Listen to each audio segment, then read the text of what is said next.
दशम नंद। पुनः श्री अमिताश्रम मुनिराज के चरणों में भावपूर्वक वंदन करके अशोक ने उत्साहपूर्वक अपने पूर्वभव पूछे। तब मुनिराज ने कहना प्रारंभ किया, हे राजन, यह जीव अनादिकाल से मिथ्यात्व, अज्ञान और कषायों के कारण यथार्थ स्वरूप को न जानते हुए संसार में परिभ्रमण कर रहा है। संसार के दुखों से छुटकारा पाने के लिए और संसार शरीर भोगों से विरक्ति के लिए पुण्य व पाप को दर्शाने वाले अपने पूर्व भवों को मन की स्थिरता पूर्वक सुनो। इस जम्बूद्वीप के भरत क्षेत्र में शकट देश है। उसमें सिंहपुर नाम का नगर है। वहां का राजा सिंहसेन था। वह राजा धीर, उपकारी और कृपालु था।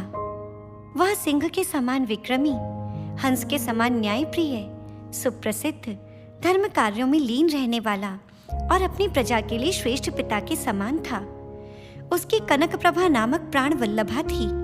वह मनोहरा, राजा की अनुचरी, कर्तव्यनिष्ठ व राजा के धर्म कार्यों में नित्य सहयोगी थी।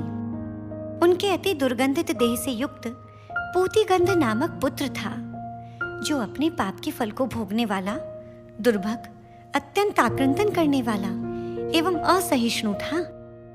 उस सिंहपुर नगर के समीप एक मनोहर महाउद्यान था, जहां अपनी धर्म साधना के लिए समय समय पर निर्ग्रंथ मुनिराज आते थे। एक बार उस उपवन में विमल मदन नामक निर्ग्रंथ मुनिराज पधारे। वे सुमेरु पर्वत के समान अकंप, तपस्वी, धीरवीर, आतापन आदि योगों को धारण करने वाले, विशिष्ट वैराग्य से परिपूरित, उत्कृष्ट धर्म ध्यान से संयुक्त, शुद्ध आत्मा में लीन, निर्विकल्प ध्यानी और वीतराग सम्यक्त्व से युक्त थे। वे वहीं कषायों का उपशम करके उपशम श्रेणी पर आरूढ़ हुए। पुनः कालक्षय के कारण वे उपशम श्रेणी से नीचे आ गए। फिर अत्यंत विशुद्धि से कर्मों का क्षय करते हुए वे शपथ श्रेणी पर आरूढ़ हुए। पुनः द्वितीय शुक्ल ध्यान के बल से शेष 3 घातिया कर्मों को नष्ट कर अनंत चतुष्टय से युक्त हुए। वे सर्वज्ञ, सर्वदर्शी, लोकालोक को प्रकाशित करने वाले, जन्मादि दोषों से रहित और परमावतारिक देह से युक्त जिनेंद्र भगवान हुए। उनके केवल ज्ञान महोत्सव में आते हुए देवों को देखकर अपने महल की छत पर बैठा पूतिगंध मूर्छित हो गया। पूतिगंध के मूर्छित होने पर सभी आकुल व्याकुल हो गए। तब राजवैद्य के माध्यम से तत्काल उसका उपचार किया गया। पुनः राजा सिंहसेन विमल मदन केवली के निकट गए। उनको प्रणाम कर 3 प्रदक्षिणा कर धर्म का श्रवण करके विनय पूर्वक पूछा, हे लोकालोक प्रकाशक, निर्मल गुणों के धारक भगवन, मेरे पुत्र पूतिगंध को मूर्छा आने का क्या कारण है? तुम्हारे पुत्र के पूर्व भवों को मैं कहता हूँ। राजन, तुम सचेत होकर सुनो। इस प्रकार करुणा बुद्धि से गणधर देव ने कहा कि जम्बूद्वीप के भरत क्षेत्र में कलिंग देश के समीप विंध्य पर्वत पर उत्तर भाग में अशोक नामक गहन वन में 2 हाथी थे। वहां से बैर पूर्वक मरण कर दोनों कबूतर हुए। पुनः परस्पर में बैर से लड़कर मृत्यु को प्राप्त हुए। जम्बूद्वीप के भरत क्षेत्र में आर्यजनों से पूरित आर्यखंड में कनकपुर नामक रमणीय नगर था, जहां प्रजा के प्रति वात्सल्य भाव से युक्त राजा सोमप्रभ था।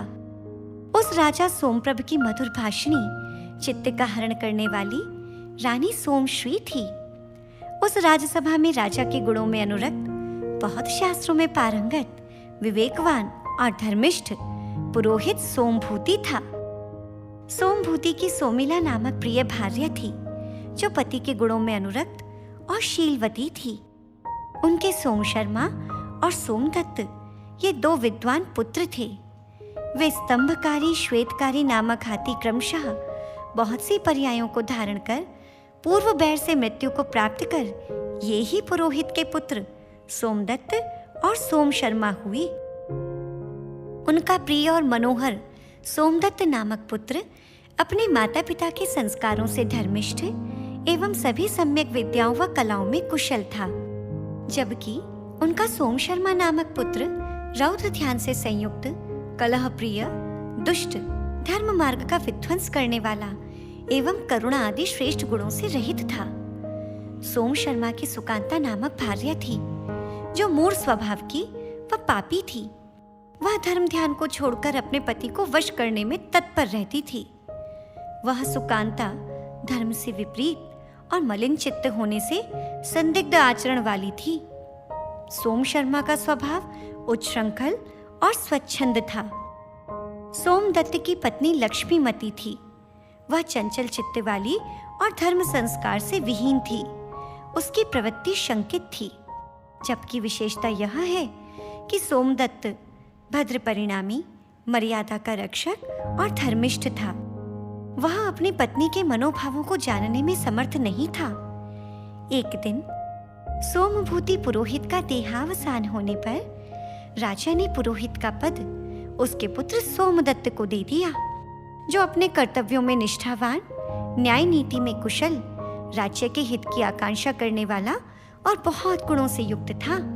उस सोमदत्त ने राजा से अपने पिता सोमभूति के समान बहुत सम्मान और आदर प्राप्त किया।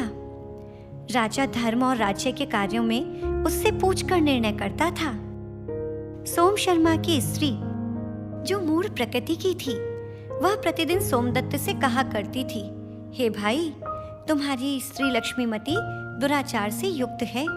तुम्हारी अनुपस्थिति होने पर वह दुष्ट मनोभाव, खराब आदतों और दुष्ट चिंतन से युक्त दुर्बुद्धा मेरे पति के साथ रमण करती है। शुभाशय वाले सोमदत्त ने उस पर कभी भी विश्वास नहीं किया, किंतु एक दिन उसने स्वयं उनके दुराचार को देखा। तब अपनी स्त्री के दुराचार को जानकर दुखी होता हुआ वह अपने भाग्य की निंदा करने लगा। उस समय उसकी मानसिक पीड़ा शब्दातीत थी। उसका चित्त आर्त ध्यान और बुरे विचारों से उसी प्रकार बोझिल हो गया था, जिस प्रकार मेघ वर्षा से शुष्क कपास की गठरी बोझिल हो जाती है। अनंतर शांतिपूर्वक जिनेंद्र वचनों का चिंतन करते हुए उसने अपने मन को विशुद्ध किया। सत्य है, आत्मविशुद्धि ही हितकारी है। अपनी दुराचारिणी स्त्री के वध रूप को विचारों से उत्पन्न रौद्र ध्यान को वह उसी प्रकार रोकने में समर्थ हुआ, जिस प्रकार अयोग केवली सर्वाश्रव का निरोध कर देते हैं। तीनों कालों और तीनों लोकों में जिनेंद्र प्रभु के वचनों का महात्म्य अचिंत्य है। भव्यात्मा को सिद्धात्मा करने के लिए जिन शासन ही समर्थ है। स्त्री स्वभाव से ही पीपल के पत्ते के समान अतिशय चंचल होती है। धर्म के आलंबन के बिना उसका चित्त स्थिर कैसे हो सकता है। मन, वानर, मछली, नारी, मधुकर, मरुत, मदन, मेघ, मद्यपाई और लक्ष्मी, ये 10 मकार चंचल माने जाते हैं। यद्यपि धर्म युक्त स्त्री पुरुषों के लिए कल्याण का निमित्त भी है, तथापि शुभ संस्कारों से रहित स्त्री नित्य स्वपर के पतन का निमित्त ही है। तीर्थंकर प्रभु की माँ अति पुण्यवती जगत जननी होती है, क्योंकि वे अपने पुण्य से तीर्थंकर के समान पुत्र को जन्म देती हैं। शक्र अर्थात सौधर्म इंद्र की इंद्राणी शची तीनों लोकों में अत्यंत पुण्यवती होती है, क्योंकि वह अगले भव में नियम से निर्वाण पद प्राप्त करती है। सभी स्त्रियां दोषयुक्त हैं, यह वचन सर्वदा सत्य नहीं है, क्योंकि आज इस समय भी यह पृथ्वी शीलवती नारियों से सुशोभित है।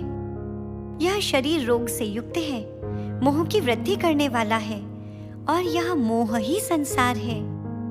भोग पाप का कारण है, जो नियम से जीव को सर्प के समान डसते हैं। जिन्हें विषय रूपी सर्पों ने डसा है, उनके लिए संयम को महामंत्र के समान, प्रत्याख्यान को दंडे के समान और जिन भक्ति को बीन की ध्वनि के समान जानना चाहिए। जिन धर्म रूपी रसायन के बिना अन्य कोई भी औषधि मेरी मर्मांतक पीड़ा का निवारण करने में समर्थ नहीं है। अनादिकाल से मोहित होते हुए यह जीव पर वस्तुओं में राग द्वेष करता है, इसीलिए अपने स्वरूप को भूलकर संसार रूपी वन में भ्रमण करता है। मथानी हांडिया में दही को मथते हुए मक्खन उत्पन्न करती है, किंतु विशेषता यह है कि मथानी के समान इस भव में घूमते हुए मैंने अत्यंत दुख ही प्राप्त किया है।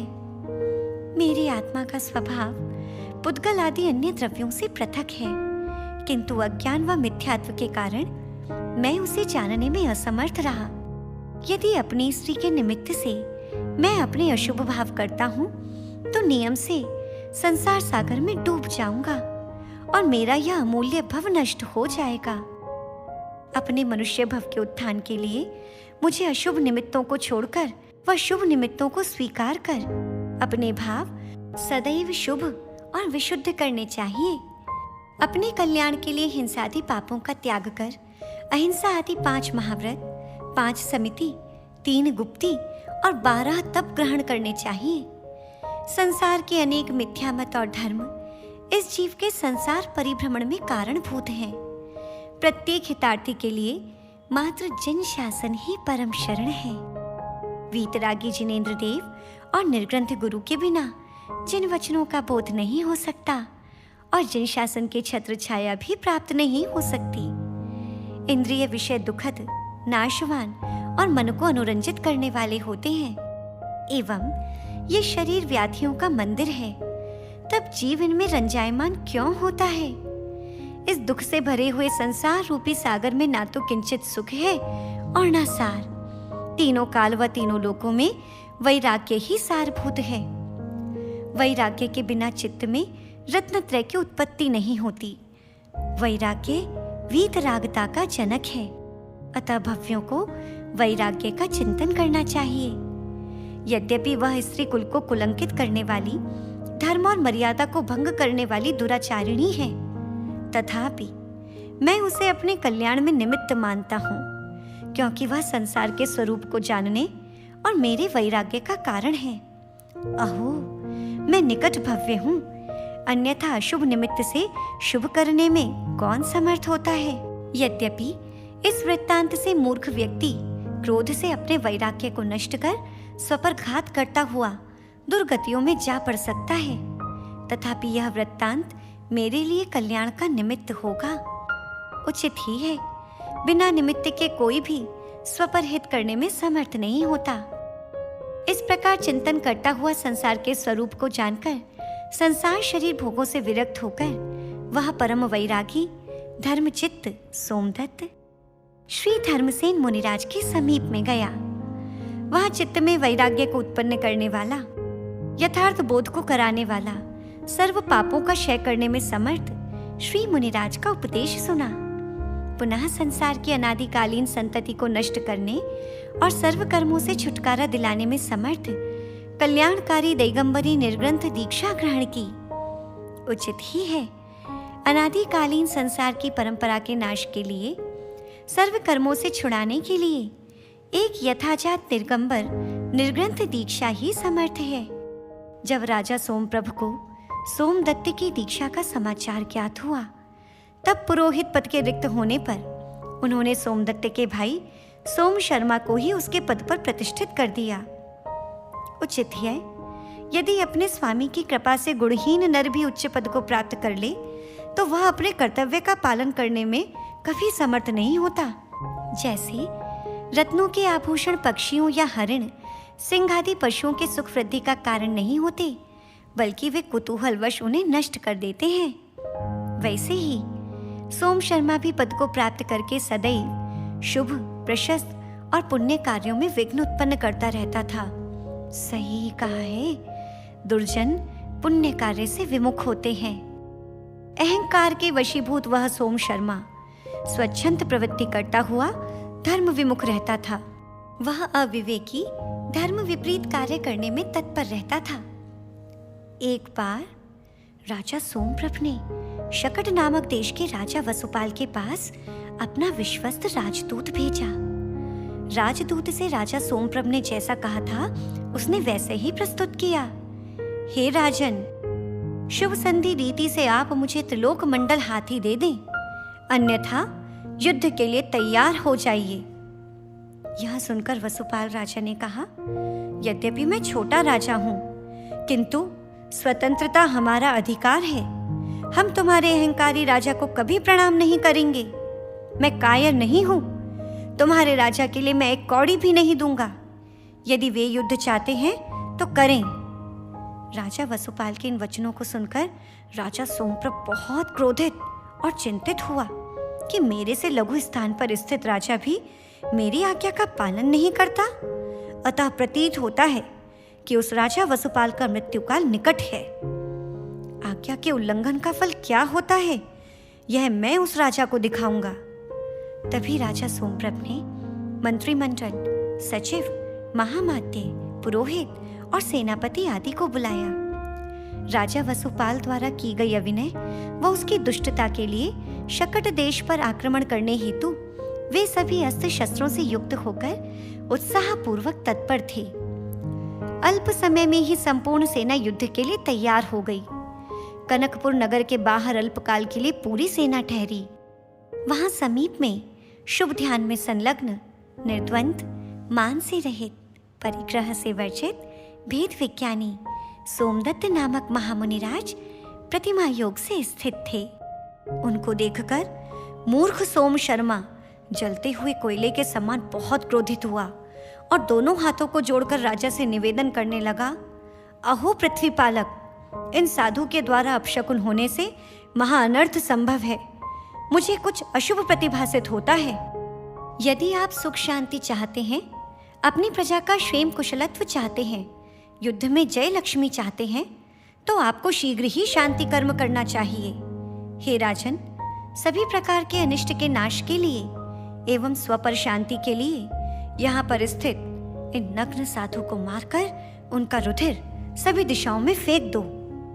पुरोहित सोम शर्मा के ऐसे क्रूर वचन सुनकर राजा ने अपने दोनों कान ढक लिए। पुनः क्रोधित होते हुए राजा ने कहा, तुम दुष्ट, अधम और पापी हो। निर्ग्रंथ मुनिराज लोक में नित्य ही मंगल कारक होते हैं। जहाँ निर्ग्रंथ साधु होते हैं वहाँ सुभिक्ष, मंगल और विजय होती ही है। तब श्रेष्ठ निमित्त ज्ञानी वेद पाठी ब्राह्मण विश्वदेव महामात्य कहता है, हे पृथ्वीपति, यह सोम शर्मा ज्ञान और बैर के वशीभूत होकर मिथ्या कहता है। निर्ग्रंथ साधु मंगलकारी और बंधु के समान सभी का हित करने वाले होते हैं। निर्ग्रंथ मुनिराज के दर्शन नित्य ही सभी कार्यों की सिद्धि करने वाले, शुभ शकुन दर्शाने वाले और पापक्षय करने में समर्थ होते हैं। उनके दर्शन के उत्कृष्ट प्रभाव से हिंसक जंतु भी शांति प्राप्त करते हैं। वे भी बैरभाव को भूलकर परस्पर वात्सल्य पूर्वक रहते हैं। निर्ग्रंथ मुनिवरों के प्रभाव से सूखे तालाबों में भी पानी भर आता है। पुष्प व फलहीन वृक्ष भी पुष्प, फल और पत्ते आदि से युक्त हो जाते हैं। निर्ग्रंथ गुरु के महात्म्य को देवेंद्र भी कहने में समर्थ नहीं है। बुद्धिमानों के अनुसार साधु कभी भी दंड के भाजक नहीं होते। जो पूर्ण हिंसा के त्यागी हैं, श्रेष्ठ सत्य महाव्रत के धारक हैं, अचौर्य व्रत का पालन करते हैं, जो तीनों लोकों में पूज्य ब्रह्मचर्य व्रत से युक्त हैं, अंतरंग व बहिरंग परिग्रह से हीन हैं, शुद्धात्म ध्यान में लीन हैं, वे किस जीव के लिए सुख, शांति, मंगल, प्रशस्त और मोक्ष का कारक नहीं होते, अर्थात अवश्य होते हैं। जिस देश में पद्मिनी स्त्री, राजहंस पक्षी और निर्ग्रंथ गुरु होते हैं, वहाँ सदैव सुभिक्ष होता है। इस प्रकार नीतिज्ञों द्वारा कहा गया है। निर्ग्रंथ गुरु लोक के पालक होने से लोकपाल कहे जाते हैं। वे लोक में उत्तम और सभी के लिए श्रेष्ठ शरण हैं। वे पृथ्वी के देवता, सदा सभी मंगलों में महामंगल हैं।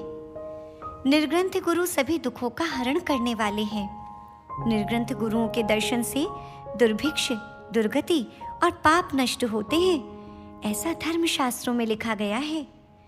जहाँ निर्ग्रंथ साधु होते हैं, वहाँ सदैव विजय लक्ष्मी आपका स्वागत करती है। मंगल व धर्म का रूप होने से वहाँ पद पद पर आनंद होता है। दिगंबर, अनगार, वातरसना, ऋषिकेश, योगी, यति, दमी, श्रमण, दिग्वासा, जितेंद्रिय और महाव्रती, ये सभी एकार्थवाची हैं। उनके नामोच्चारण मात्र से पाप कर्म उसी प्रकार निर्जीन होते हैं जिस प्रकार पवन के तीव्र वेग से वृक्ष से पत्ते निर्जीन हो जाते हैं। जैसे प्रचंड सूर्य सरोवर के जल को अवशोषित करता है, उसी प्रकार मुनिराज के दर्शन, वंदन और भक्ति से पाप कर्म नष्ट हो जाते हैं। प्रवेश या निर्गमन के समय अश्व, हाथी, राजा, जल से भरा कलश, बैल, सुसज्जित कन्या एवं निर्ग्रंथ मुनि मंगलकारी होते हैं। वह विश्वदेव कहता है कि मुनिराज के दर्शन का फल यह है कि कल सुबह त्रिलोक मंडल हाथी के साथ राजा वसुपाल आपके चरणों में स्वयं आएगा। वह निश्चय से विनय पूर्वक स्वयं ही आपके अधीन होगा। हे राजन, निर्ग्रंथ साधु सभी के अकारण बंधु होते हैं। तब विश्वदेव के वचन सुनकर राजा संतुष्ट हुआ। उसके कथनानुसार अगले ही दिन नगर का ईश्वर राजा वसुपाल त्रिलोक मंडल हाथी व बहुत उपहारों के साथ राजा के पास आया। राजा सोमप्रभ ने उसका यथा योग्य आदर सम्मान किया। राजा ने परोक्ष में ही मुनिराज को नमस्कार कर उल्लास और प्रमोद के साथ विजय महोत्सव मनाया और पुनः राज्य कार्यों में लीन हो गया। एक बार पूर्व बैर के संस्कार वशात पापिष्ट निर्दयी सोम शर्मा ने हाय उन सोमदत्त महामुनिराज का तलवार से घात कर दिया। मुनिराज का घात कर हिंसानंदी रौद्र ध्यान के द्वारा वह अपने चित्त में संतुष्ट हुआ। सही है, नरकगामी जीव पुण्य कार्य करने में समर्थ कैसे हो सकता है? कभी नहीं हो सकता। सोम शर्मा का यह कुकृत्य जानकर राजा ने उस दुष्ट, निंदे और अधम को अपमानित कर पंचदंड से दंडित किया और उन मुनि व धर्म का घात करने वाले सोम शर्मा को देश से निकाल दिया। अपने ही पाप कर्म के द्वारा 7 दिन में ही वह उदंबर कुष्ठ रोग से पीड़ित हो गया। गलित कुष्ठ रोग से उसकी अत्यंत जीर्ण देह में बहुत दुर्गंधित घाव हो गए। वे सभी घाव भी कृमियों के समूह से भर गए। अति दुर्गंधित शरीर होने से पथिकजन उसके आते ही अपना मार्ग बदल लेते थे। उचित ही है, पाप के फल से जीव किस दुख को प्राप्त नहीं करता। उसके शरीर में उस समय ऐसी असहनीय पीड़ा होती थी मानो हजारों बिच्छुओं ने उसे एक साथ डस लिया हो। उसका करुण क्रंदन सुनकर वन्य जंतु भी वहां से चले जाते थे। जैसा कर्म वैसा फल, इस प्रकार विचार कर पाप को छोड़ देना चाहिए। पापियों की संगति भी पाप का कारण होती है, अतः उसे भी छोड़ देना चाहिए। उनसे निकलने वाली वर्गणाएं भी नियम से अति पाप रूप ही हो जाती हैं। उस समय ऐसा प्रतीत होता है जैसे पाप भी पापिष्ट को नहीं चाहता। जीव अपने द्वारा किए गए शुभ और अशुभ कर्मों का फल अवश्य ही भोगता है। कोई भी उसमें सहयोगी नहीं है। जो करता है वह नियम से भोगता है। कषायों की अति तीव्रता से नर मूढ़ बुद्धि बहुत हिंसा के परिणाम करता हुआ महापाप का बंध करता है, जिन्हें भोगने के लिए किसी के द्वारा नहीं कहे जाने वाली अत्यंत दुख और कष्ट को सहन करते हुए सागरों पर्यंत नरक में वास करता है। जीव आयु बंध के समय में अंतर्मूर्त के भी श्रेष्ठ भावों से शुभ देव आदि आयु का बंध करने में समर्थ होता है।